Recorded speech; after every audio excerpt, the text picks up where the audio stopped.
It's Monday, August 25. In the headlines in local news, Jamaica Debates Commission pleased with first 2025 election debate. In business news, Central Bank sees favorable economic conditions. Regionally, CariFesta 15 hosts big conversations on Caribbean future.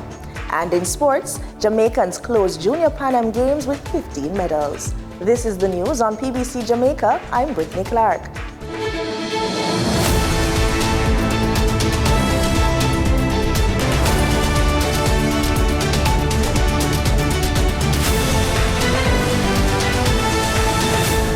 The Jamaica Debates Commission says it is pleased with the first debate in the 2025 general election series. The Commission reports that scrapping opening statements led to more rounds of questions and answers. In total, 22 questions were posed, about a 10% increase over the average. The social issues debate was staged at the Creative Production and Training Center in Kingston. Teams from both the Jamaica Labour Party and the People's National Party fielded questions from journalists Natalie Campbell, Ramarda Leons, and Amoy Harriott, with moderation by TVJ's Janella Precious. The JDC says it was encouraged by the level of public engagement, noting that questions continued to come in even after the debate ended. Chairman Brian Schmidt said the Commission is now looking ahead to the next two debates on the economy this Tuesday and the Leaders' Debate on Thursday. Both begin at 9 p.m. and will be carried on TV, radio, and online. The public is invited to send their questions by direct message at Jamaica Debates on social media platforms.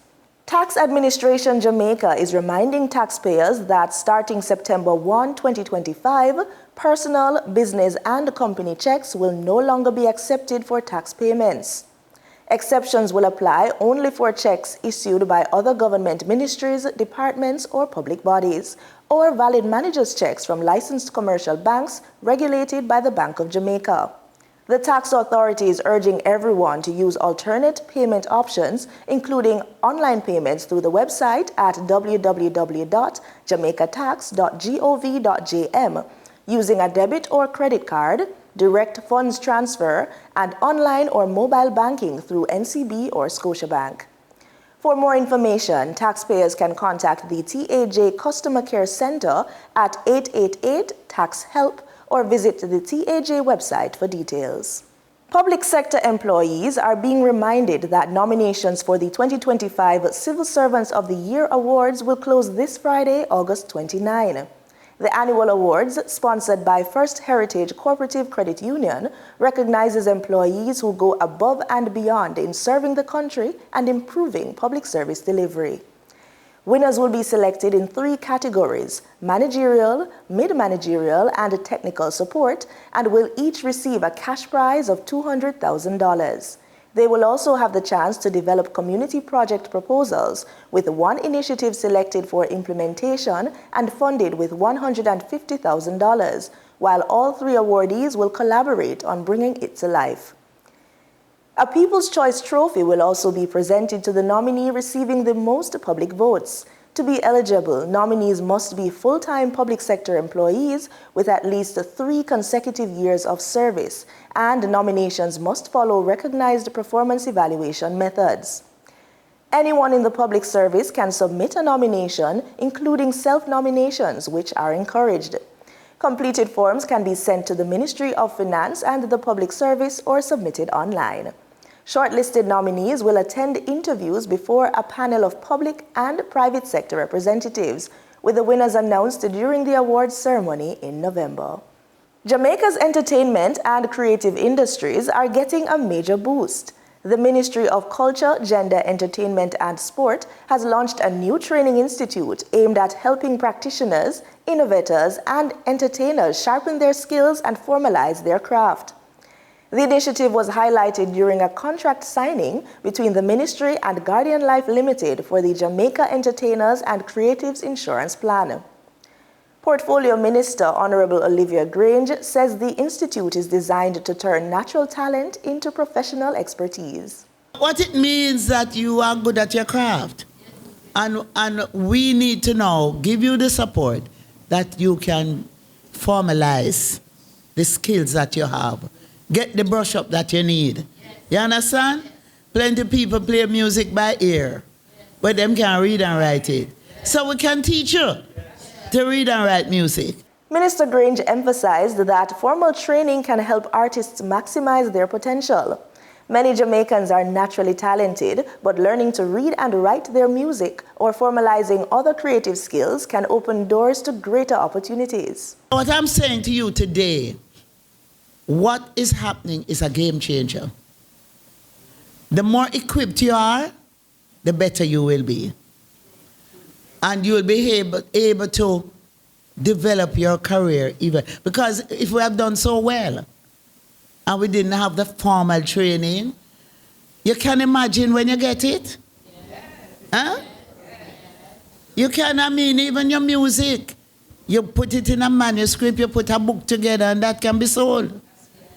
So there are so many things you can do if you get the right support and you get the opportunity to be developed. The Institute will work closely with partners such as the Edna Manley College of the Visual and Performing Arts, the Jamaica Cultural Development Commission, JCDC, and the Jamaica Business Development Corporation.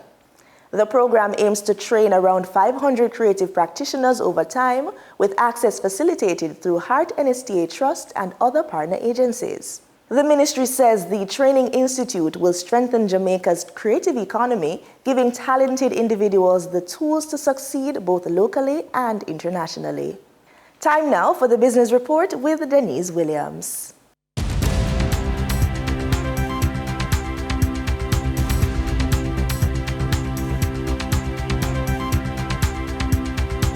Welcome to today's Business Report.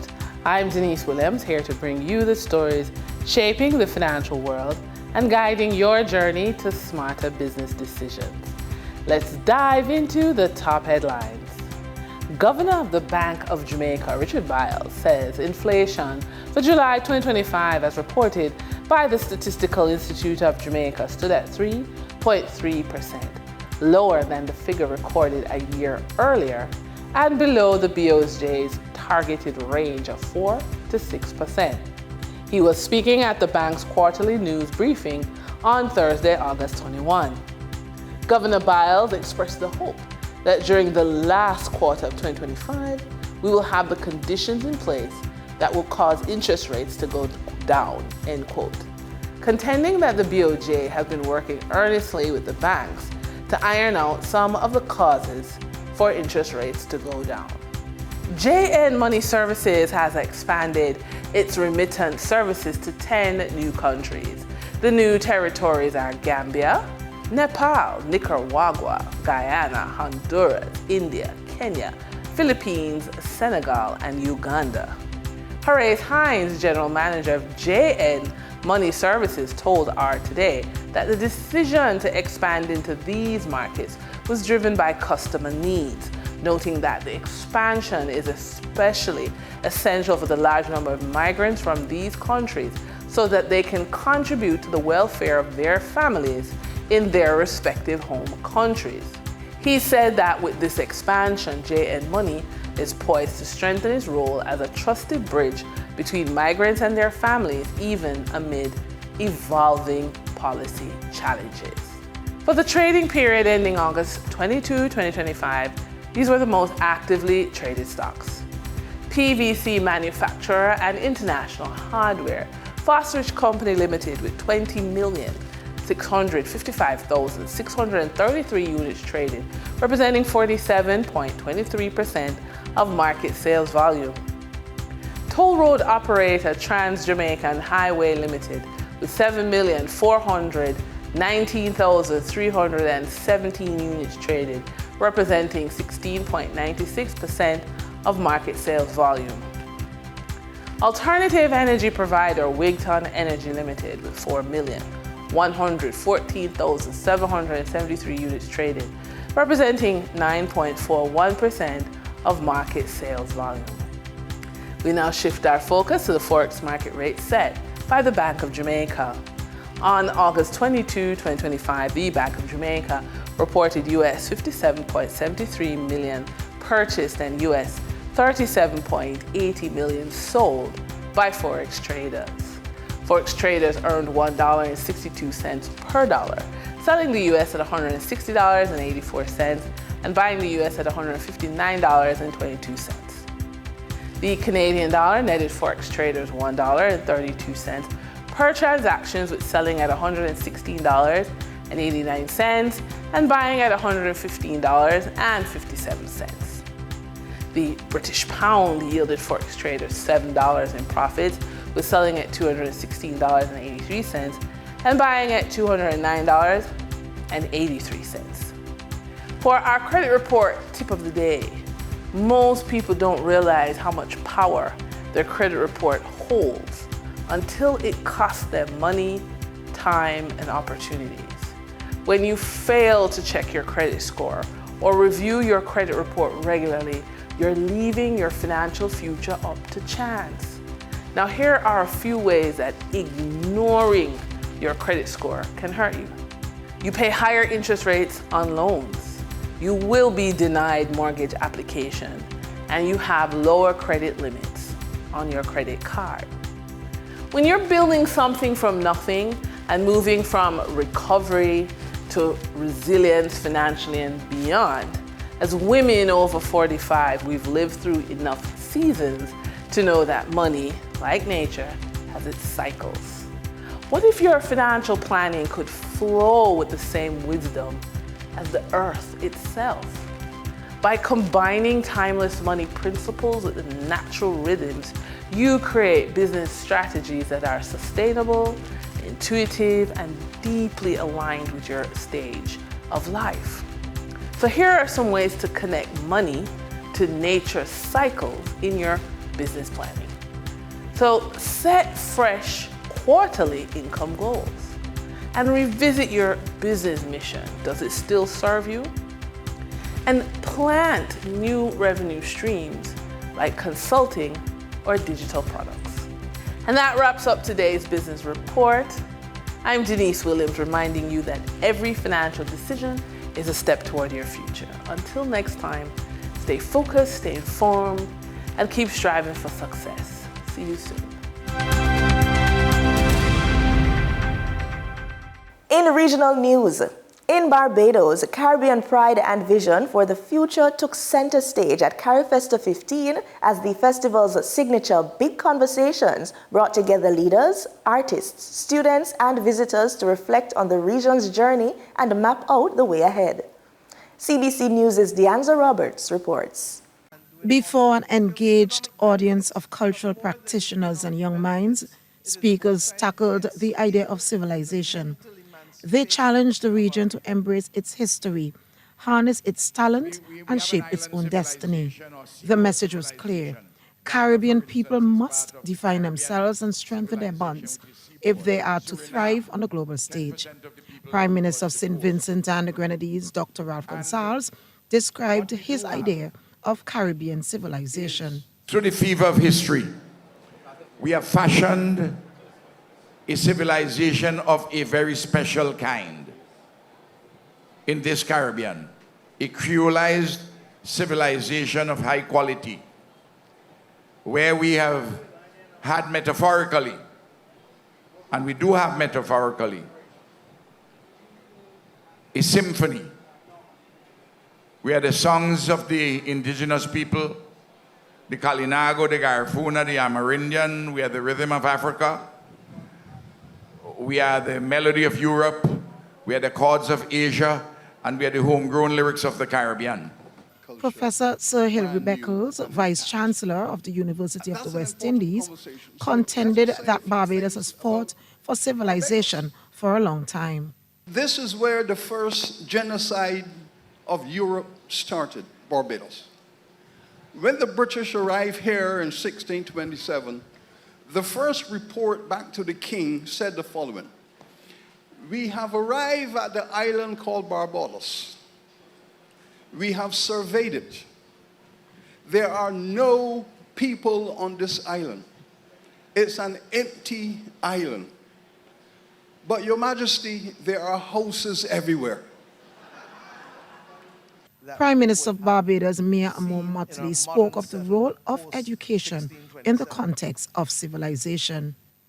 My fear is that, just like the story in the Bible with Adam and Eve, that the temptation of easy living, the temptation of comfort, the temptation of individualism, satisfying you instantly and even in the medium to long term, has dulled the senses of many of our people.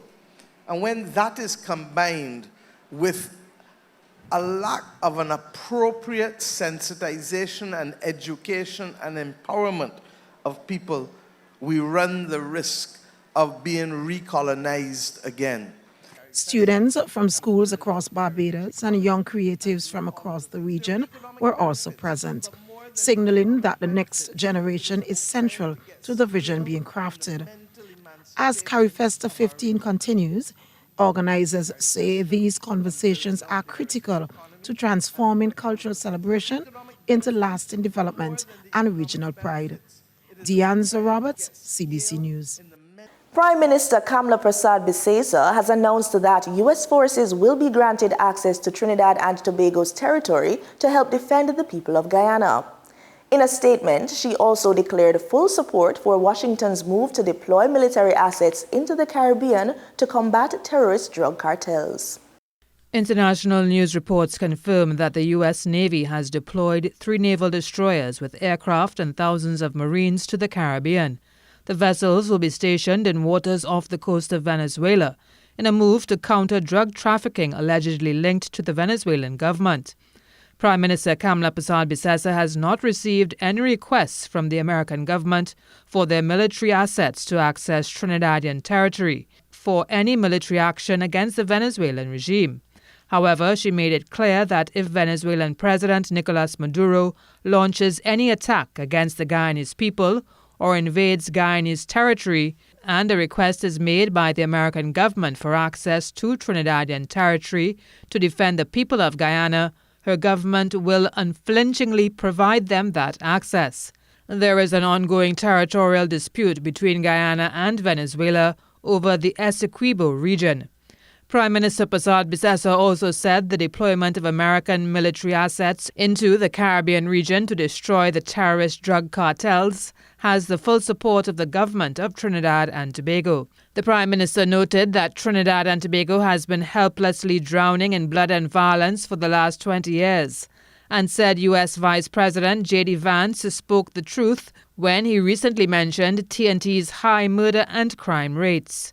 Mrs. Persad-Bissesa said no amount of Trump derangement syndrome tantrums or anti-American propaganda would prevent her government from welcoming assistance to combat the terrorist drug cartels. The Prime Minister said despite the misinformation being peddled, the U.S. military is operating legally in international waters within the region and have not breached any nation's sovereignty.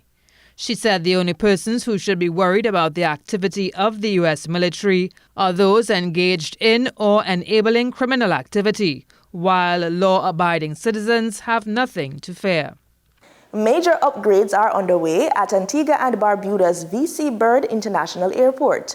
The airport authority says U.S. $55 million runway project is the largest in its history and will keep the facility aligned with international standards. Ursel Charles Jr. reports.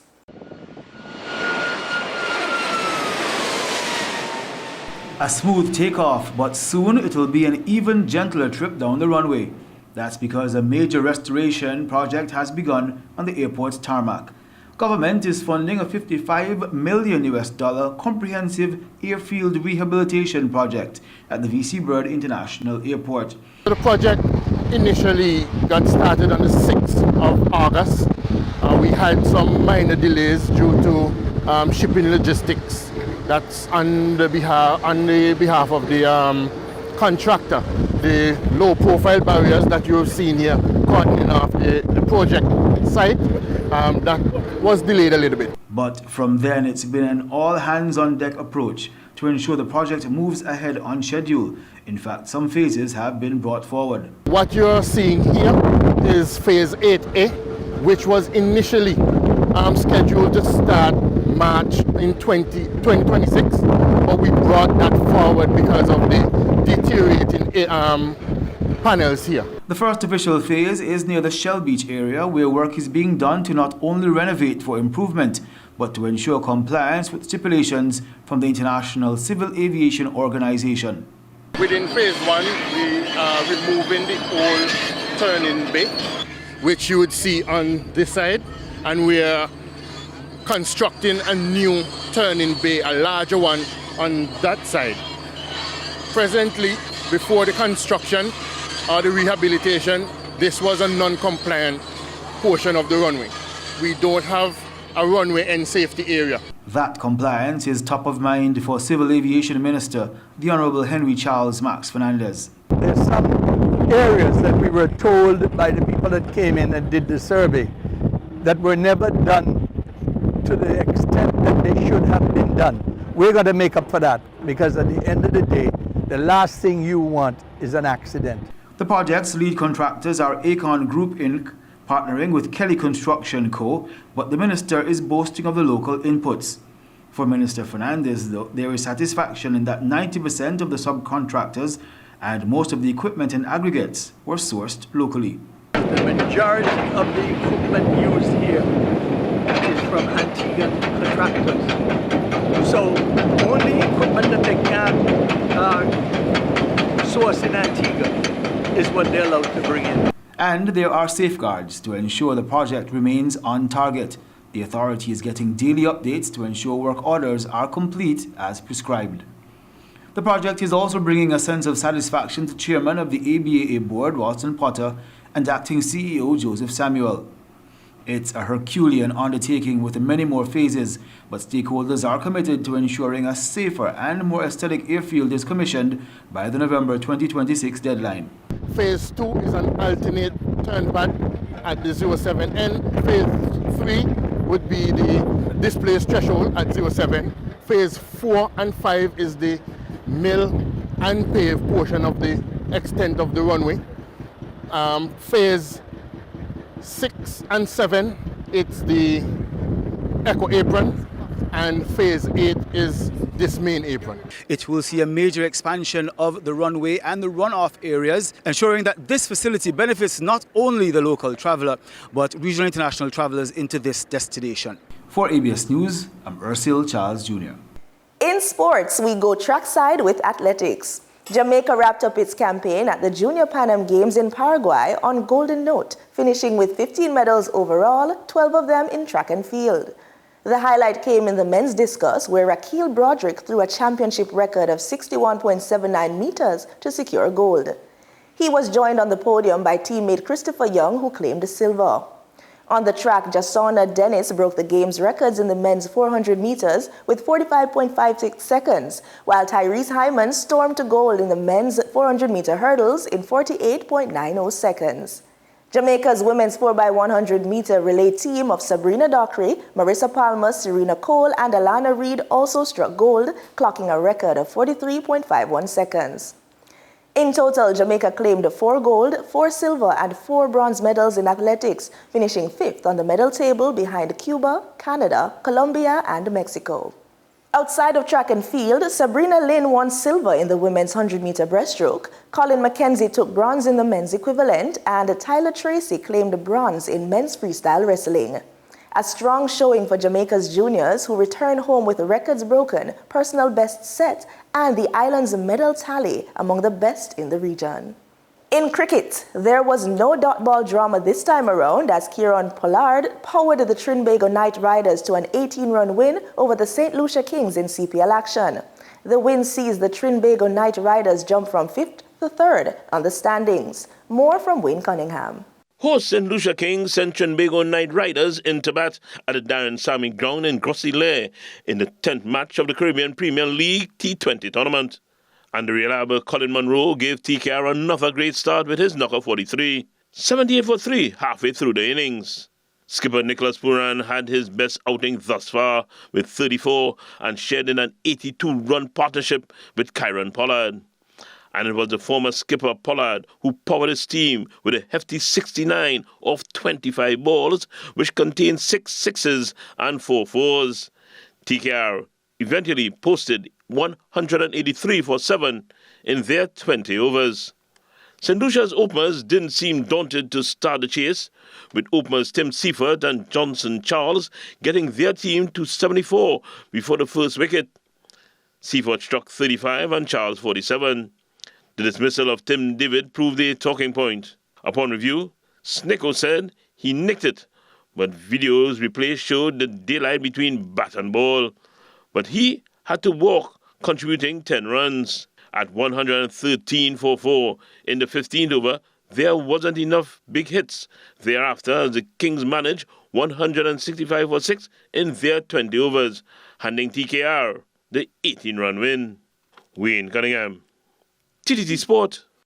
Following the win, player of the match Kieran Pollard shared his perspective after 3 games away as the TKR 2025 CPL campaign now comes home to the Brian Lara Cricket Academy in Turuba for 5 matches.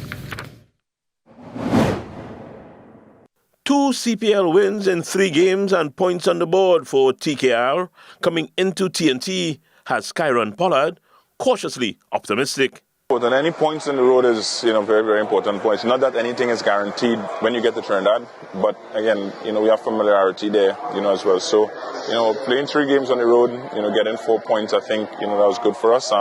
Gives us that confidence going into the home leg. Pollard shares some game management strategy while commenting on the crucial partnership between himself and Captain Nicholas Puran. But we still needed to step on the accelerator. If we had gone a bit too early, we might have left too much in the back end, as well. So we had to be very calculated. I was just trying to bat on one end, particularly, and try to give him strike on the other end to see what can happen. But we did that, but you have to give credit to O'Shane Thomas. He could bowl a couple overs there in the middle as well that we had that sort of slowed us down. But we had to be disciplined enough to be there in order to, capitalize on it. So I think it was crucial. And in the end, you see the difference in the game, 20 runs. Defending the total was also carefully planned. We knew that they're going to get off to a good start. It's a very good wicket. The ball is hard. They are shot makers to the top. But we just wanted to get out of the power play with not too much of damage. They were 60, at the end of 6. So the game was still sort of in the balance there. And we know once the field was spread, we needed a couple overs just to get the run rate up. I thought the spells, by both spinners, Narayan and Usman, I thought was really, really important, but not to take away 2 overs straight after the power play that Russell bowled from the top end, sort of slowed down the momentum and shut down the game, from one end. So I think it was great bowling performance by, the entire sort of bowling unit. And again, that's what team sport, is about. At the halfway stage, I mentioned that we were short of some runs on that track because it was a very, very good wicket, but we were able to put together a very good bowling performance. Next up for the Trinbago Knight Riders are the Antigua and Barbuda Falcons on Wednesday from 7 p.m. at the Brian Lara Cricket Academy. Wayne Cunningham, TTT. That's the news on PBCJ. You can follow us on our social media platforms at PBCJamaica. Thanks for watching.